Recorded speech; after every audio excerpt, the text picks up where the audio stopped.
Oke, jumpa lagi di Total Politik.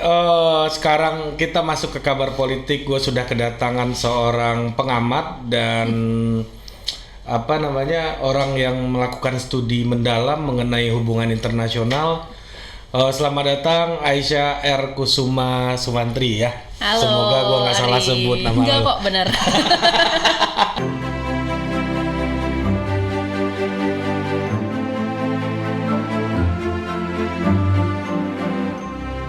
Beliau ini pengajar di Hubungan Internasional UI dan menjadi satu dari sedikit narasumber perempuan di Total Politik.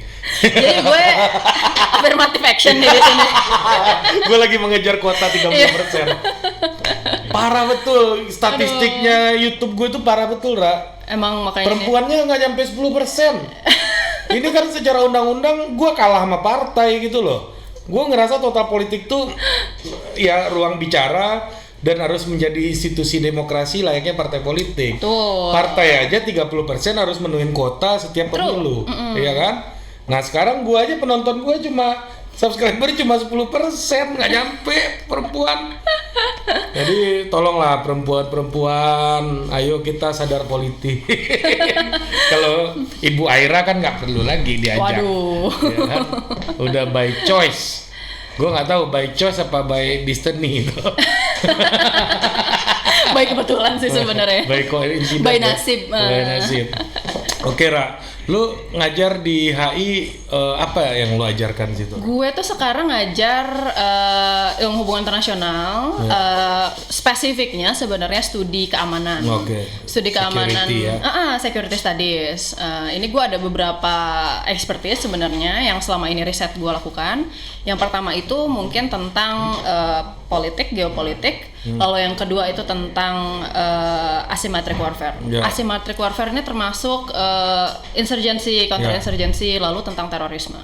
Militer juga masuk tentunya. Masuk civil ya. military relations Ya. yang kayak gitu-gitu ya. Nah, ini gue mulai dari kita bicara militer. Menurut gue sih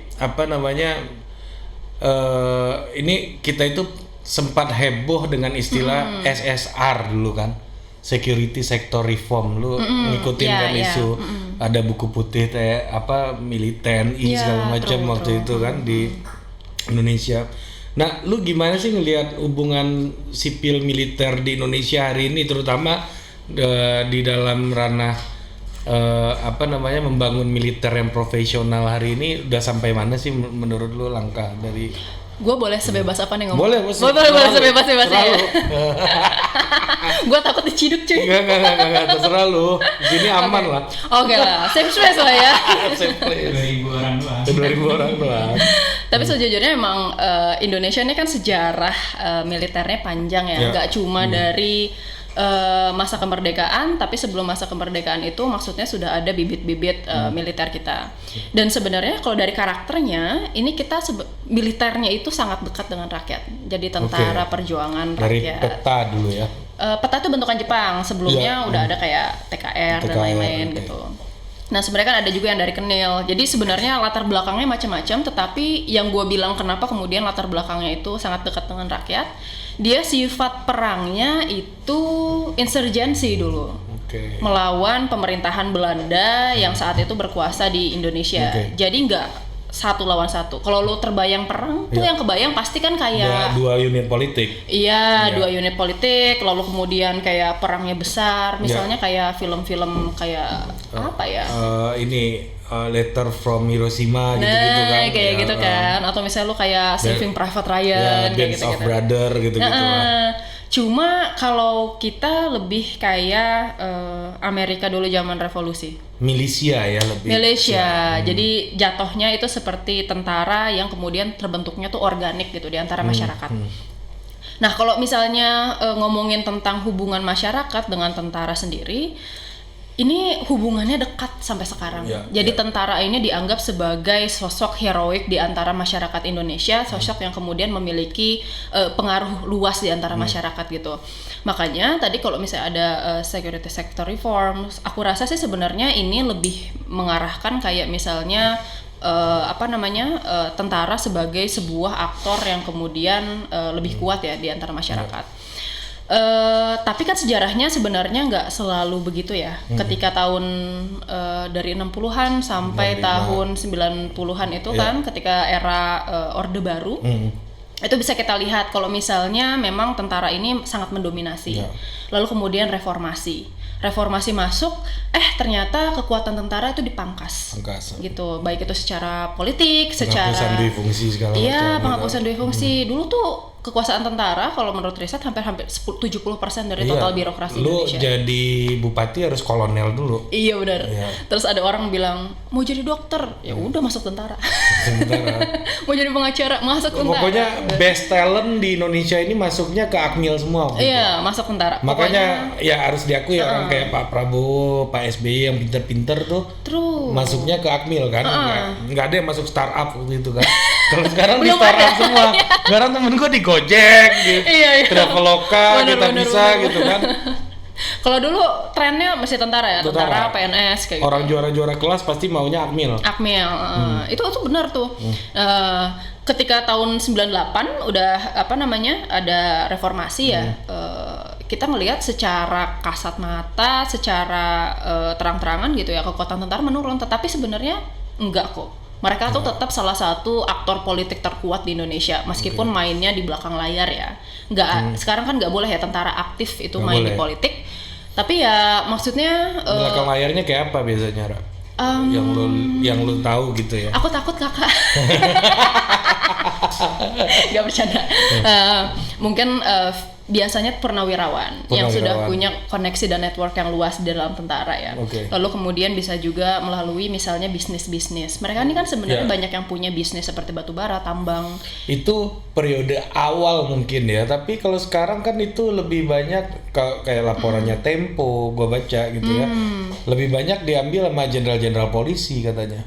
Polisi juga banyak. Ya, jadi dulu kan sama ya mereka ya. Iya, yang harus dipahami dulu tentara dan polisi itu satu institusi. Ya? Begitu dipecah mereka jadi ada persaingan ya.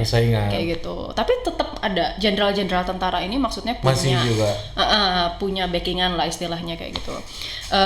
Jadi sebenarnya kurasa sih ya, ini kan tetapi kekuatan di dalam negeri ya. Bagaimana kemudian mereka bisa mempengaruhi kekuatan dalam negeri. Cuma permasalahannya secara profesional ini gimana nih gitu. Setelah kekuatannya banyak dipangkas tahun 98, terus kita melihat bahwa misalnya Indonesia ini butuh sebuah kayak security reform yang kemudian membuat tentaranya lebih baik. Ya salah satu caranya yaitu tadi membuat buku putih. Jadi bisa lebih fokus secara strategi bagaimana kemudian menghadapi ancaman yang eksternal maupun internal gitu. Lalu kemudian dari segi anggaran juga ada MEF gitu.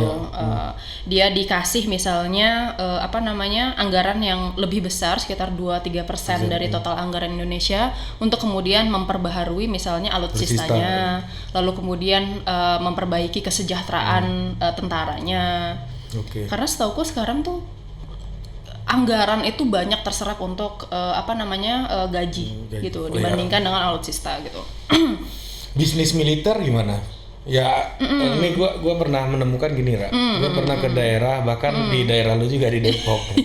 Gue pernah menemukan bahwa ada nih salah satu franchise ayam goreng, kita nggak sebut namanya kan, ayam franchise gitulah, semacam ayam goreng dan lain itu, dan itu didirikan di atas tanahnya TNI. Yang begitu-begitu gimana sih itu problemnya, melacaknya gitu loh, apakah itu sah atau gimana sih? Sejujurnya ya, gue nggak berani untuk ngomong sampai sedetil-detilnya. Nggak, gue mau nanya, gue ganti deh pertanyaannya. Kalau ada tindakan dalam tanda kutip koruptif gitu ya, kalau di militer yang nindak siapa sih? Kan kejaksaan nggak mungkin, ya kan KPK gua rasa juga nggak mungkin juga gitu. Kalau lu tadi kan di belakang kita sempat ngomong check and balances ya di dalam institusi militer. Nah kalau ada tindakan yang kayak begitu, kira-kira yang ngawasin siapa ya, Ra? Secara birokrasi ya, gue kurang tahu sejujurnya. Tapi memang balik lagi, TNI ini termasuk salah satu aktor politik yang kemudian menurutku banyak black box-nya di dalam. Kayak ini kotak Pandora, lu nggak tahu maksudnya isinya kayak gimana. Kalau mau dibilang maksudnya bersih atau enggak, yakin gue pasti ada korupsinya. Pasti gitu. Dimanapun. Nggak cuma TNI aja ya. Di masjid aja ada. Kita mau kalau mau jujur-jujuran. Iya kan? Sendal aja hilang kan? Astagfirullah, gue jadi ingat sendal gue. Iya kan, kalau tindak kriminal mah di mana aja gitu kan? Iya, tapi pasti ada maksudnya. Tetapi kemudian memang balik lagi ya tadi ya, aktor belakang layar dari militernya ini banyak. Kalau di kita sebenarnya secara politik mungkin masih banyak sih yang main backing-backingan gitu. Jadi mungkin agak sulit untuk kemudian bisa masuk ke dalam TNI gitu. KPK udah jelas agak sulit. Kemarin kan sempat ya ada yang kemudian yang Pak Gatot sempat ke bawah-bawah. Iya benar. Tapi itu pun kalau nggak salah sebenarnya banyak yang kayaknya ngerasa panik ya di dalam TNI karena maksudnya itu sedikit demi sedikit udah mulai berani nyolek TNI. Tapi ya rata itu semua. Iya. Bisa rata, Bos. Hebat sih. Tapi terlepas dari itu, saya rasa sih sebenarnya gimana mulai ya? Normatif nih akhirnya. Oh iya, gue udah saya. Ini udah model kuliah nih kayak saya, Sri. Nasib gue udah mulai normatif, Bos. Udah mulai main aman. Iya. Gak, maksud gue berarti sebenarnya pertanyaan gue gini. Kita ngomong check and balances yang lu sempat singgung tadi, ternyata instrumennya nggak lengkap juga gitu loh, Ra. Iya. Dan maksudnya masih ada keterbatasan dari institusi-institusi negara yang kemudian menangani tindak korupsi ya ke dalam institusi yang sifatnya masih aku mau bilang tradisional. Terus abis itu dia juga sangat kuat financially and like anyone everybody needs them gitu. Everybody needs them. Dan secara sosial dia juga kan sebenarnya posisinya masih sangat kuat. Image-nya beda kalau misalnya lo tanya polisi sama misalnya tentara gitu. Jadi memang secara pengaruh masih sangat besar gitu. Dan di survei-survei polling gitu gue lihat kepercayaan terhadap TNI masih tinggi, Ra. True. Karena sebenarnya ya secara profesional sekarang kalau dipikir-pikir memang TNI mereka nggak punya masalah serius yang bisa mempertanyakan kok kinerjanya seperti ini gitu loh.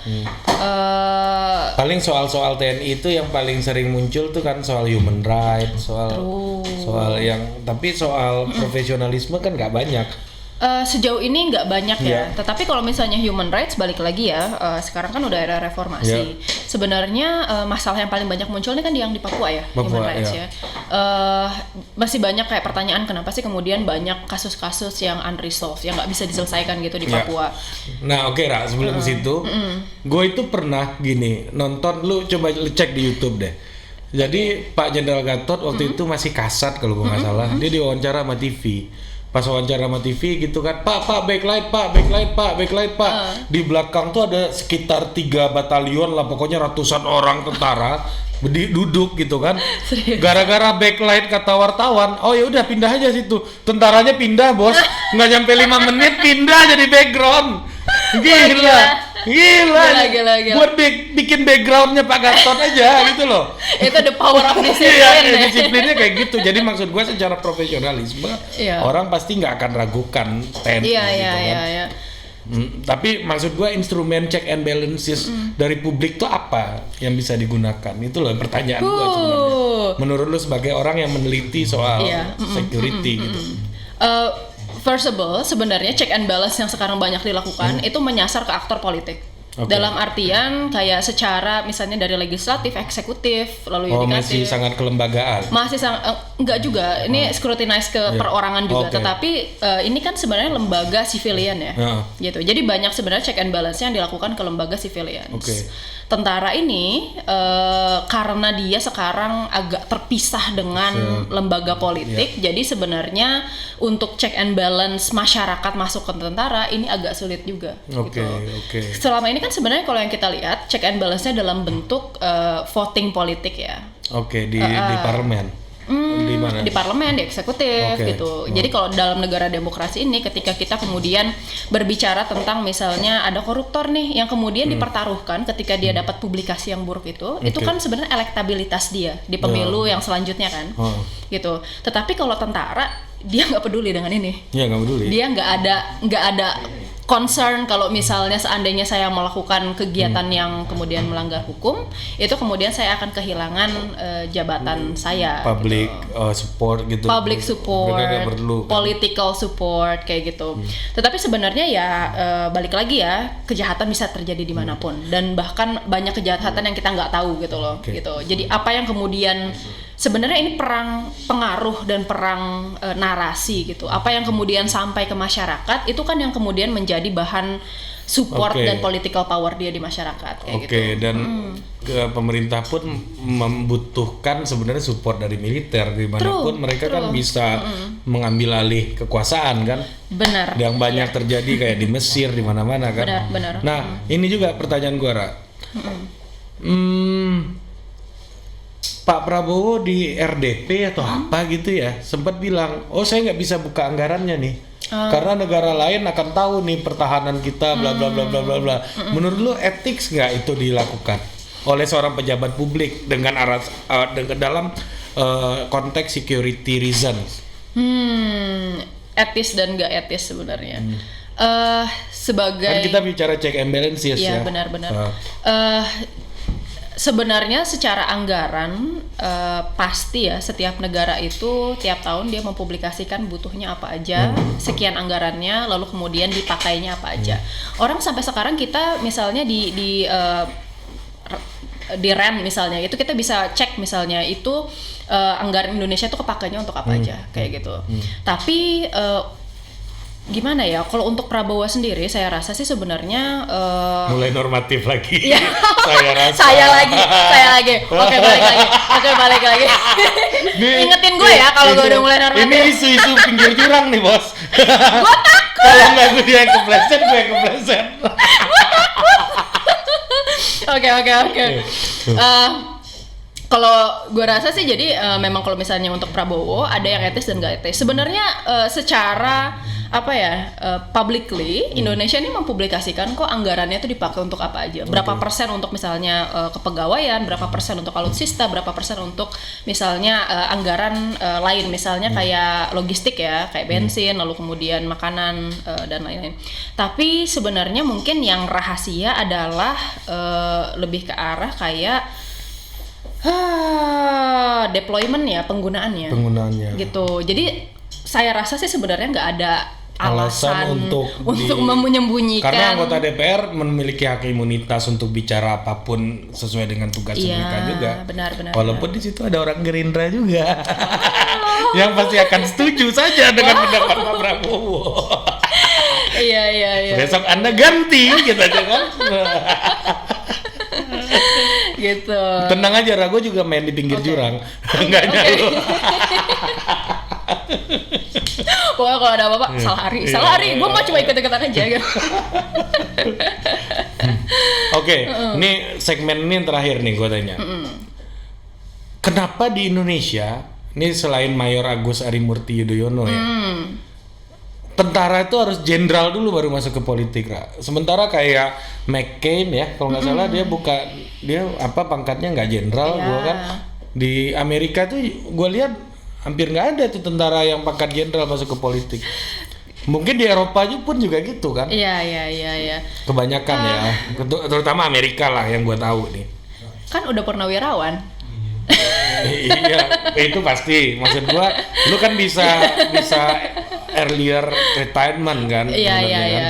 Karena kurasa sih itu lebih kayak karakternya orang Indonesia ya dalam memandang kayak jenjang karir. Ketika lu masuk misalnya institusi negara kayak PNS, tentara, karir lu dari lu masuk sampai lu mati udah kejamin. Lu dapat uang pensiun, lu dapat tunjangan anak istri, lu dapat rumah dinas dan lain-lain. Itu kan sebenarnya sebuah jalan hidup yang sebenarnya mudah gitu. Dan lu jangan salah, Ri, banyak banget perempuan-perempuan yang sebenarnya sebutan negatifnya gila tentara ya, tetapi maksudnya mereka suka sama ada tuh yang Korea itu kan ada yang pakai baju tentara tuh disama-samain sama Agus gue lihat. Iya, sama istrinya sendiri cuy. Iya, sama Agus. Emang Lo tau gak? keren sih. Adek gue masuk tentara. Oh iya, adek lu Keluarnya- Akmil ya? Dua-duanya Iya. Akmil. Sekarang yang satu udah lulus, dia sekarang kerja jadi tentara di Kopassus. Pantesan takut dia ngomong. Ada karir orang lain soalnya. Enggak. Gue jujur kok, gue jujur. Tapi intinya lo harus tahu followernya berapa coba? Berapa? 48.000. Adik lu Iya. lebih Dia- banyak daripada lu dong. Lah, gue aja 2.000 aja itu. Nanti lu follow nih Aira. 2.000 tuh mahasiswa gue semua by the way. Aira Kusumas. Iya. Kalau lo nggak follow Instagram gue nggak lulus nilainya. Kejahatan kan. Aduh, itu panggung sosial paling mudah. Iya. Nggak canda-canda. Tahu gitu gue jadi dosen aja. Ya. Bercanda. Tapi maksudnya memang mereka Nggak, bisa dapat panggung gitu dari Kalau lu nggak melihat begini. Kalau levelan kolonel itu masih birokrat lah. Iya. Kalau udah jenderal kan sangat politis. Iya. Nah, benar. jadi pasti kalau lu masuk ke level jenderal lu punya klik di dunia politik yang lebih banyak daripada lu di zaman kolonel. Gitu. Selain tadi ya masalah kayak sekuritas. Karena kan sebenarnya semua orang ketika bilang, "Oh, Agus nih dia keluar waktu masih mayor." Oh, sayang banget. Maksudnya lu enggak sayang Uang sama karir. pensiunnya 1 juta, 2.300.000 Iya. atau berapa gitu. Kecil banget Lu tuh. jangan bawa-bawa gaji orang kan. Enggak, uang pensiun itu terbuka, Ra. Oh iya. Itu dana publik, Bos. Oke. Iya. Tapi yang jelas selain tadi ya masalah tadi orang-orang masih mikir kayak oh ya masalah sekuritas dia lalu masalah kayak karir tentara dia ada sebenarnya ya yang namanya jenderal itu dulu orang-orang pernah bilang kalau misalnya lu kolonel kan gambarnya bunga, lu tuh bisa nyiram melati, lu tuh bisa mupuk melati biar tumbuh jadi bunga. Iya. Tapi yang namanya jenderal itu datang dari atas. Iya, benar. Itu tuh yang namanya bintang tuh udah jatuh dari langit gitu. Ya, bintang. Jadi Ya, kan? nggak cuma masalah merit lu aja. Kecuali bintang laut, dari laut dong. Kalau bintang 7 gimana? Dari warung. Bukan sponsor ya. Iya, Nah, tapi yang jelas itu, yang namanya bintang dari langit, ya itu nggak cuma berdasarkan merit, tapi juga berdasarkan koneksi lo, networking lo. Berdasarkan apa tadi? Merit system. Ya, Bukan marriage kan? bukan. Gua nggak ngomong. Gue salah dengar tadi. Marriage juga sih. Ternyata dimasuk Aira meritokrasi. Meritokrasi. Ya. Tapi ya sejujurnya marriage pun salah satu cara Iya, networking ya. Iya, cara Termasuk bernetworking. salah satu presiden kita aja Iya. maksudnya menggunakan marriage untuk networking. Dan itu proven. Benar. Oke, berarti memang udah urusannya kalau ke bintang ya itu jatuh dari langit Iya, dan itu sangat politis, mana lu harus punya klik banyak gitu. True. Oke, terima kasih Aira di segmen ini. Jumpa lagi di kabar politik berikutnya. Produced by Total Politik and powered by haluan.co.